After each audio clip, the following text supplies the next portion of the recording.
Thank you so much for being here. I know that it was a cold day, lots of snow, at least in my area, coming from Melton area. So thanks for being here. Thanks to Chandan to put us together, a community. He's building the Toronto AI community, which I think we need more of these in Toronto, in Canada. There's a lot of communities in Silicon Valley, but we need also similar here as well, right? So my name's Tara. I was there in the Loma that Chandan made. I'm the CEO and co-founder of Moorcheh.AI, a product of Edge AI Innovations. And my co-founder, Majid Factory, he's here as well. I'll let him, he's going to be the next. So, okay.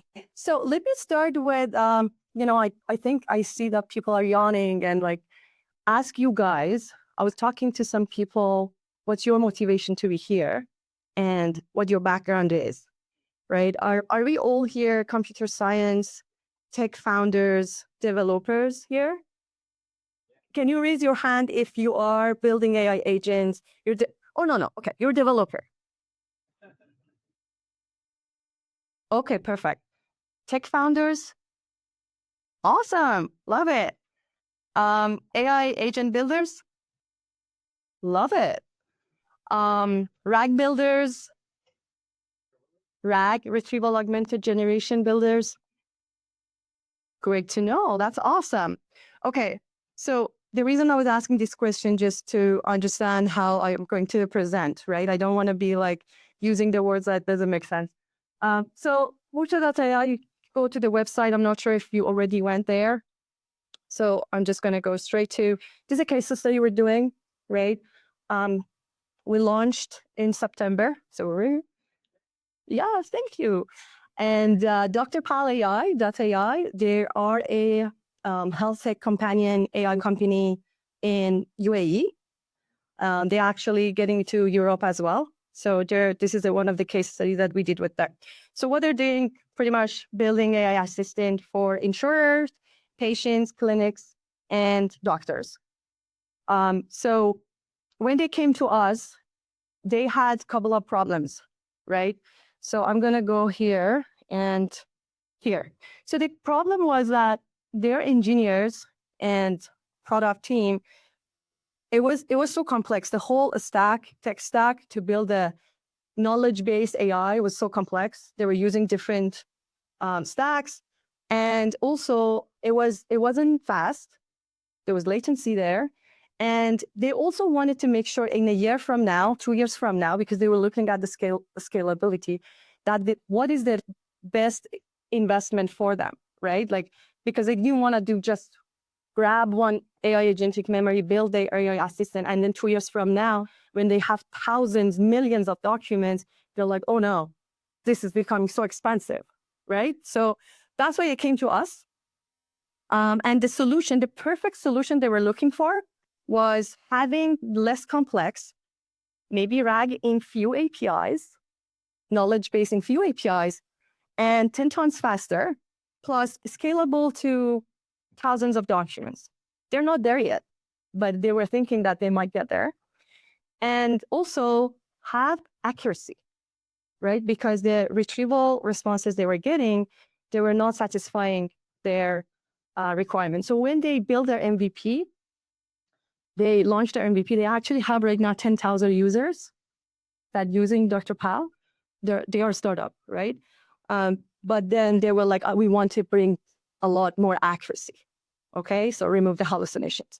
So without further ado, I'm going to go to Moorcheh page, and then the rest of the slide will goes after.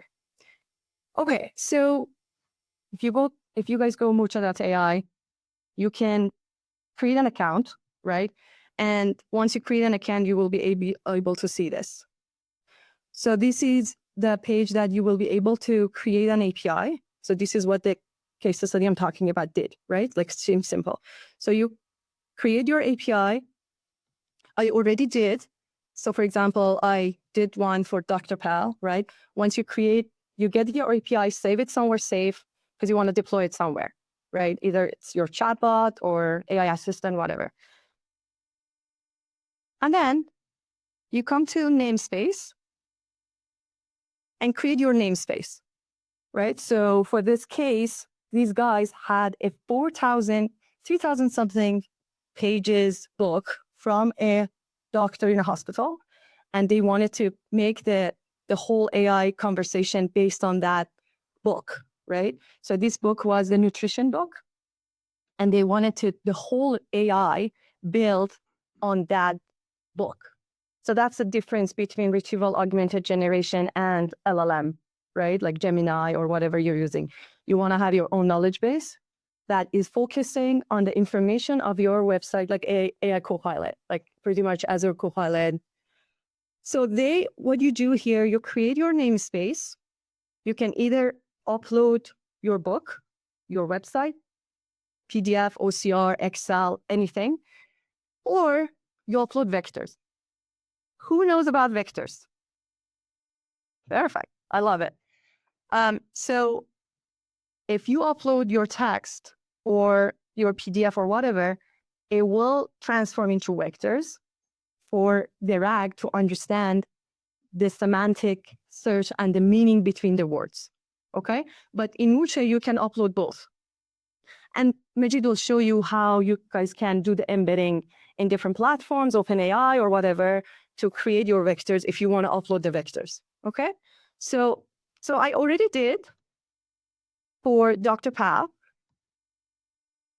So if I click here, you see that the book is uploaded, 9.2 megabyte. And I'm going to my playground. I'm ready. I'm ready to talk to this book, right? So what question I should ask from this book?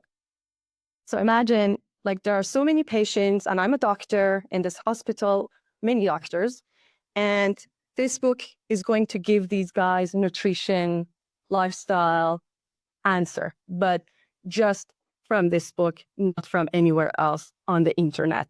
Okay? So Am I going to die? Sorry. Am I going to die? If I type, am I going to die? This is not going to respond because, Just try it. okay. Yeah, okay.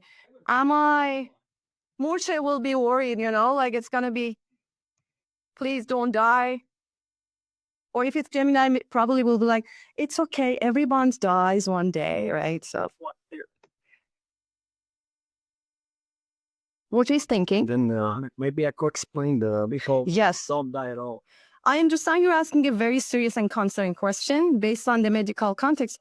I don't have enough specific information because it wasn't in the book that you're going to die. That explains it. Yeah, that's answer. Sorry? That's correct answer because there's no knowledge about them. Exactly. Explain. Yes. So what the kiosk mode is here, so this is actually for you guys as a builder.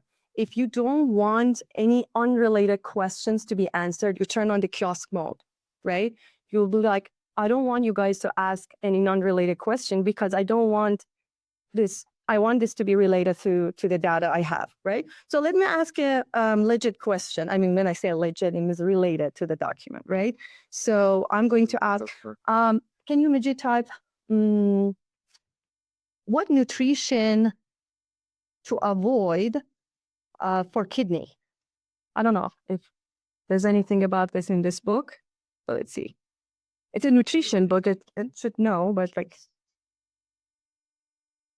Disease or So sodium and Y, phosphorus. phosphorus, protein.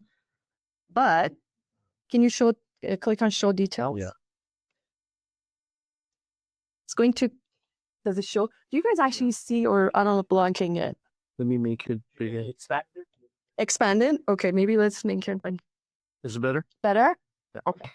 So what you guys see here is that you see those scores over there. That shows that how much this question was relevant to the information and the data in the book, right? And you can see the citation as well. Where did Moorcheh grab this? Where did Moorcheh think that this is related to kidney and which paragraph? So it's not about the keyword, it's more about the whole meaning. And you can show the previous one. Yeah, that's a relevance score. Yeah. Let, Is it coming from the random one? It's from Moorcheh's universal scoring model. So it has its built-in re-ranker. Yes. Remember that the Dr. Pal was also looking for accuracy, right? Because the Vector DB they were using didn't have that re-ranker, so they had to pay for a re-ranker as well.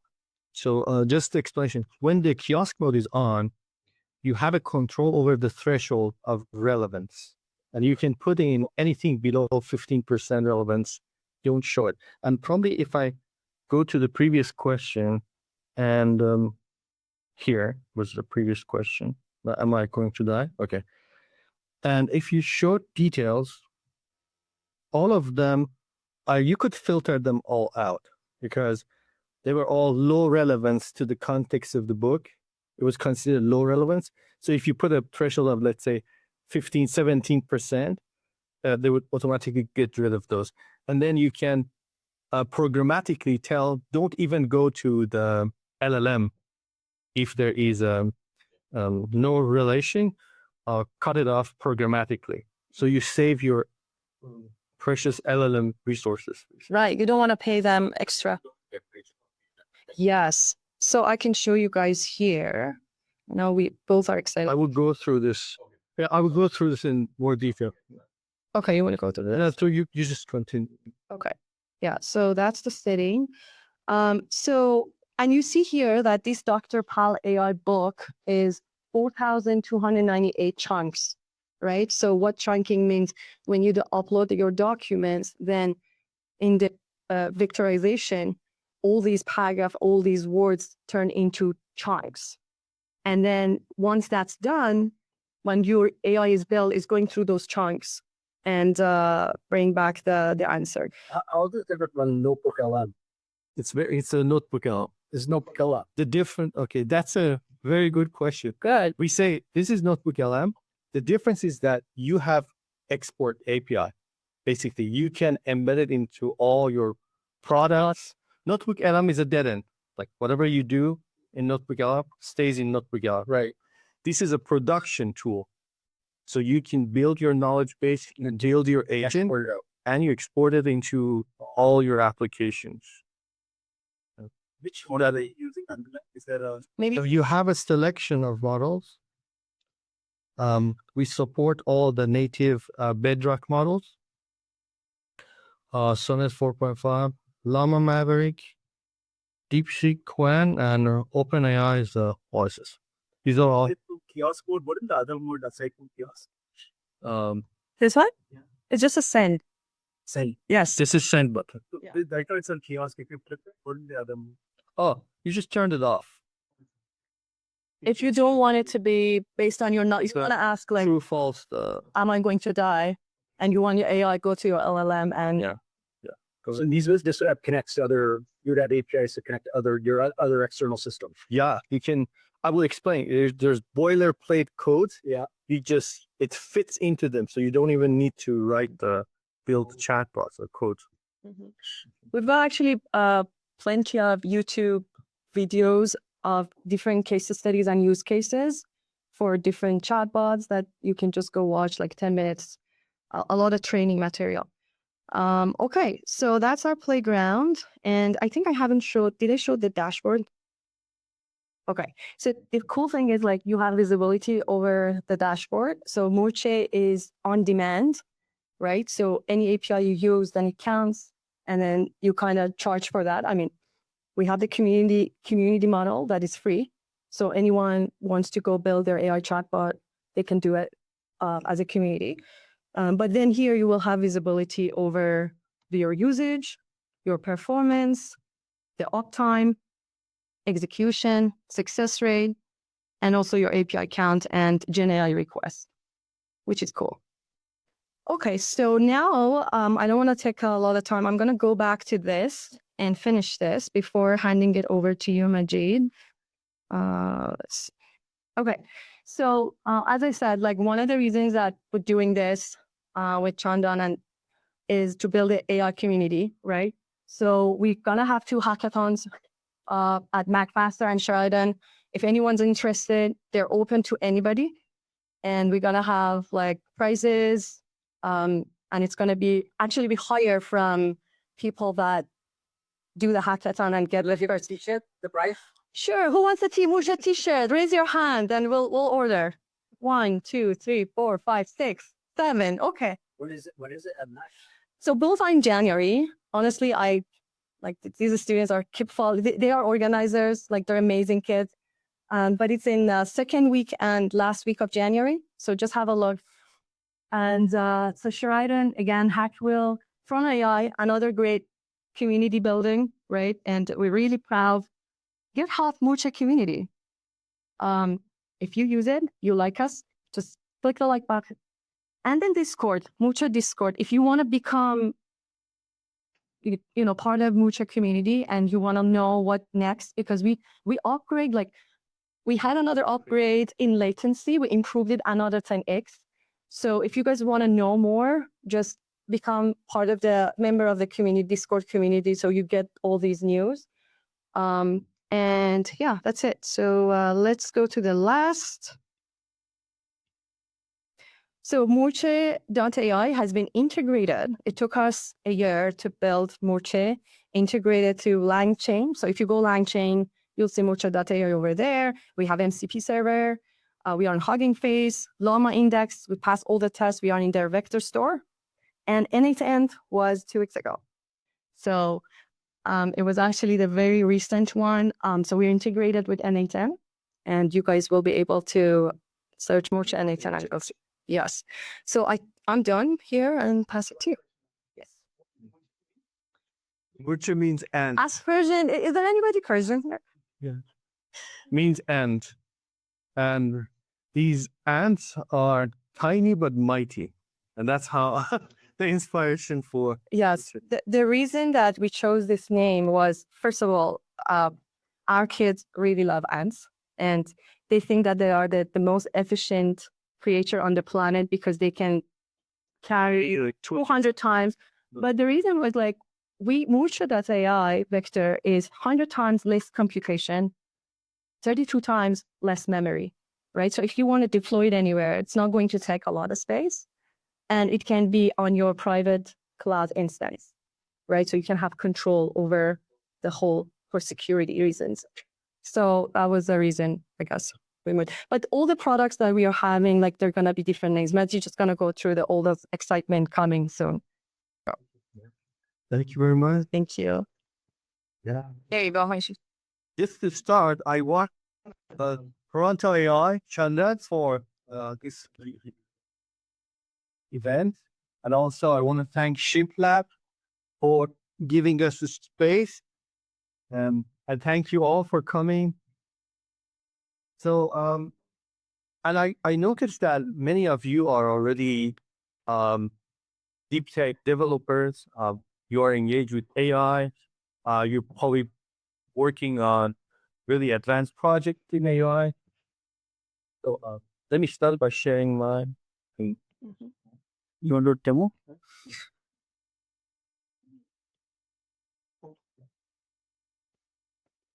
The mic. Oh, yeah, sorry. Let's turn on the mic on Mike's laptop. Yeah, people. You want this?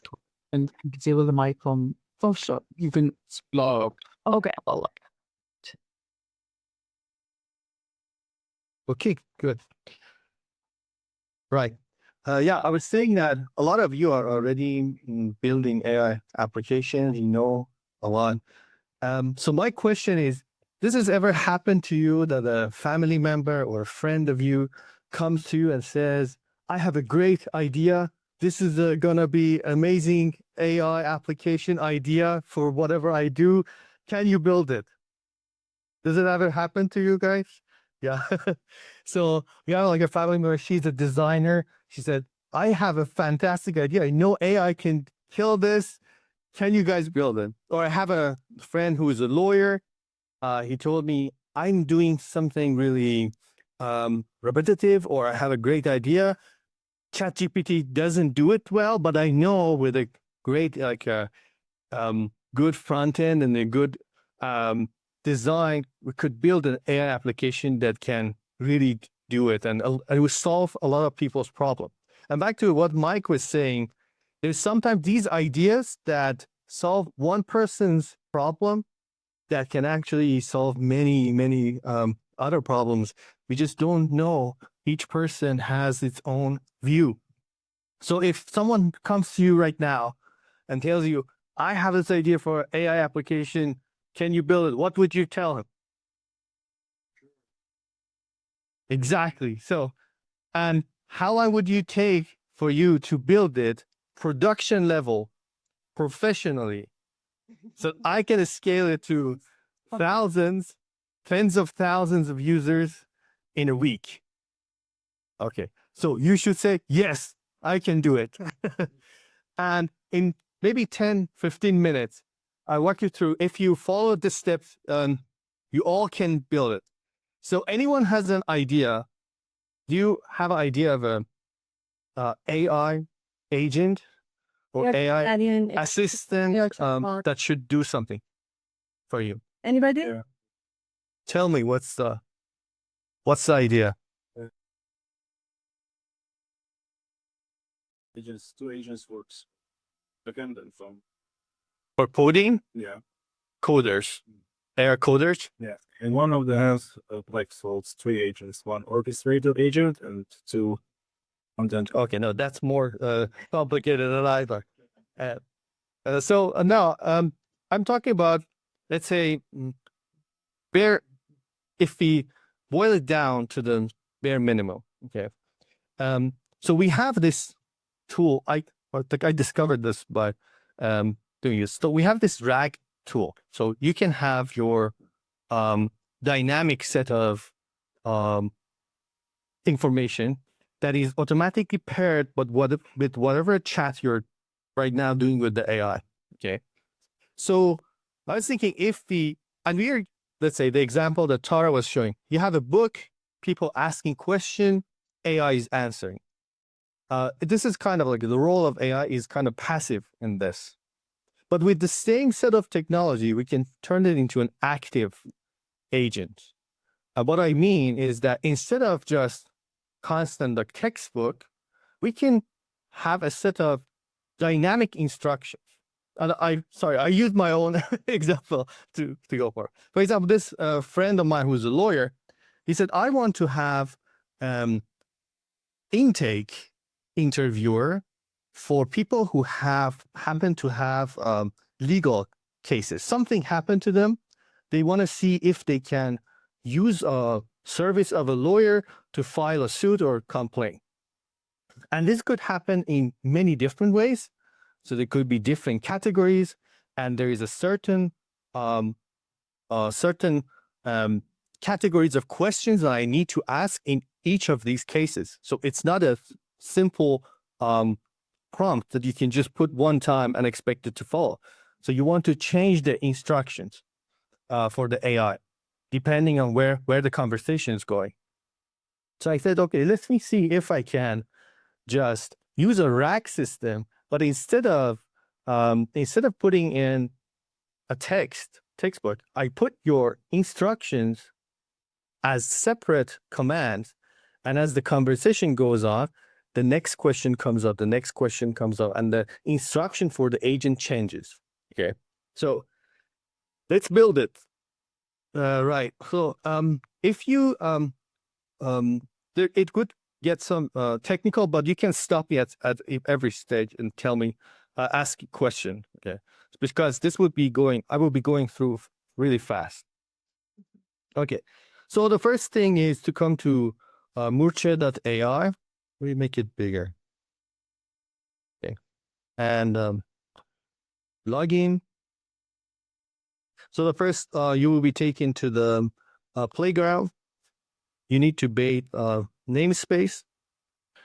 So create a namespace, a text-based namespace. Okay, so I use again Dr. Paul. But now I can ask Gemini. Okay, go to. This is interfering with my.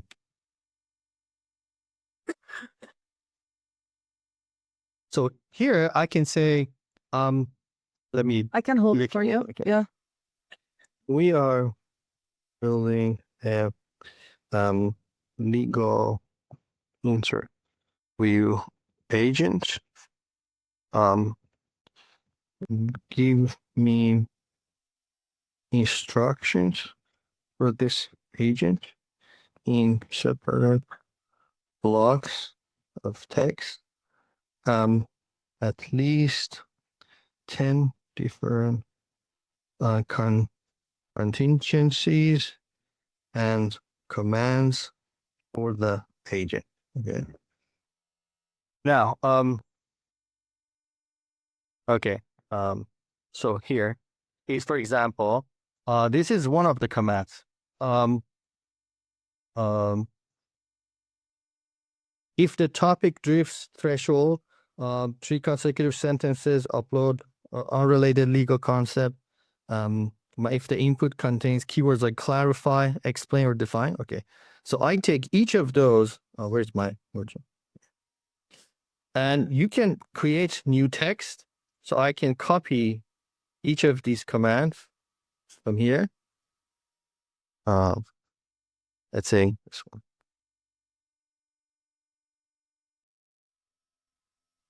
Put it here. Okay, this is one of the commands. Okay. And you can add a title, like this is rule 4, and you upload. So it gets embedded and added to the rule set. Okay, something like that. Then once you're happy with your rules, go to the playground. Okay. And in the playground, you start asking questions as if a user would do. And you can choose the model. Right now, we are Cloud Summit 4.5 is very smart. We are going to add Opus 4.5, which is top of the line and the intelligence. And then now the settings are important. We ask for professional quality. So what happens when you upload a file into Moorcheh, it's not just chunking it, embedding it. It's not only chunking it, embedding it, put it in a store. It also creates creates a Gen AI summaries of those chunks. And like a lot of things that Notebook LM does, but you have to tell it to do, Moorcheh is doing it behind the scenes. So knows a lot about your namespace. So you can select the model, temperature. Temperature basically says how creative the model ought to be. The higher it is, there's a possibility that it will hallucinate. So you can control it based on your use case. Number of top K, we recommend 10 or 15, but Moorcheh is automatic. So if you set up the threshold relevance you can be strict with it or generous with it. The more strict the higher you put in, it would be more attaching to the relevant instructions. Okay. And then you have a header prompt and footer prompt. For header prompt, basically it creates a sandwich for you. On the top, you can tell agent what it's doing. You say, you are a legal AI interviewer, and these are the tasks we want you to accomplish. And in the middle would be the user conversation and these dynamic instructions that comes in based on that through your RAG system. And then you have a footer prompt. And the footer prompt is where you control the output. Where basically, if you want a certain type of output, you enforce it right there. If you want it, and what I like to do usually is to enforce the relevance labels to make it more anchored on the data that I provide and the instruction I provide. I tell him, pay attention to the labels that comes automatically with Moorcheh. Pay attention to relevance score. And these are the explanation of what these scores mean. And if there's no context, you can have your own stop command. Okay, anyway, so now we get to interesting part. So once you're happy with it, now you can actually build the entire chatbot without coding. You go to this styling option. So in the styling, you can actually upload your logo. Again, you can ask Gemini, okay, create a logo for me, and you create a image, and you upload the logo over there. That would be fine. See what does create. Anyway, so you change your logo. You can change the theme to make it like a red. Okay. And all the fonts, all the styling you can change. And once you're happy with everything, like the functionality and the style and everything, then you hit download here. It will give you a file called appearance.json. You save it, and you have another export button here. You do the export, it gives you another file called API config. You download. So now you have 2 config files. The next thing is a bit more technical. You open IDE, you type in npm install Moorcheh chat boilerplate. And to tell you where this comes from is on our GitHub, we have this open source chat boilerplate. A boilerplate means the code that's already written. It comes with all the batteries inside. So it's a ready to deploy application. And yeah, as it's MIT license, the only thing you need to do is npx, create a project, just follow the instructions here. And you can install it globally. And once you have it, you can run it on your local machine. Now you only need 3 pieces of input to make it work as a full functional application. The first thing is the Moorcheh API key. So you put the API key in your environment variables. Let me go to the code. Yes. So you put the so this is what you get. So you get Moorcheh boilerplate code ready to use, and inside the template you have a place for config. You just copy that JSON file, config JSON. You copy it here. You don't even need to type anything. Okay, it already has your namespace that you knowledge base reference that you created, all the settings you made for the AI model and text, and also you copy the setting for the style to this boilerplate chat, and you can deploy it anywhere. So that's what I did for my friend, and we built it in a day. Let me bring it. So it's called Legal AI. So and you can just vibe code a beautiful front end for it and add a login, and there you have a fully functional product.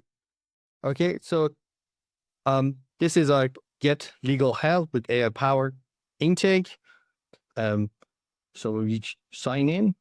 I already created an account, and the way it worked was really surprised. This is one of the examples that I had.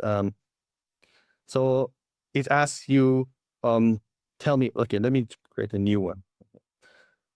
So ready to discuss your legal matter? Now you can start with the suggestions because it's designed for 4 kinds of legal practice that this friend of mine was doing. You could go to family law, criminal defense, employment issue.